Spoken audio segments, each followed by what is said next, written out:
بسم الله الرحمن الرحيم ولولا كتب الله عليهم الجلاء لعذبهم في الدنيا ولهم في الآخرة عذاب النار ذلك بأنهم شاقوا الله ورسوله ومن يشاق الله فإن الله شديد العقاب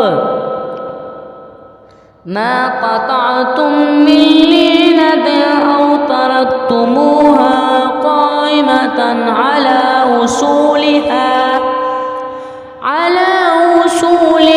فبإذن الله وليخزي الفاسقين وما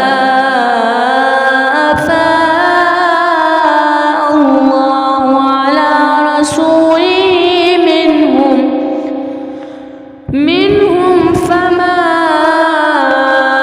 أوجفتم عليه من خيل ولا ركاب ولكن الله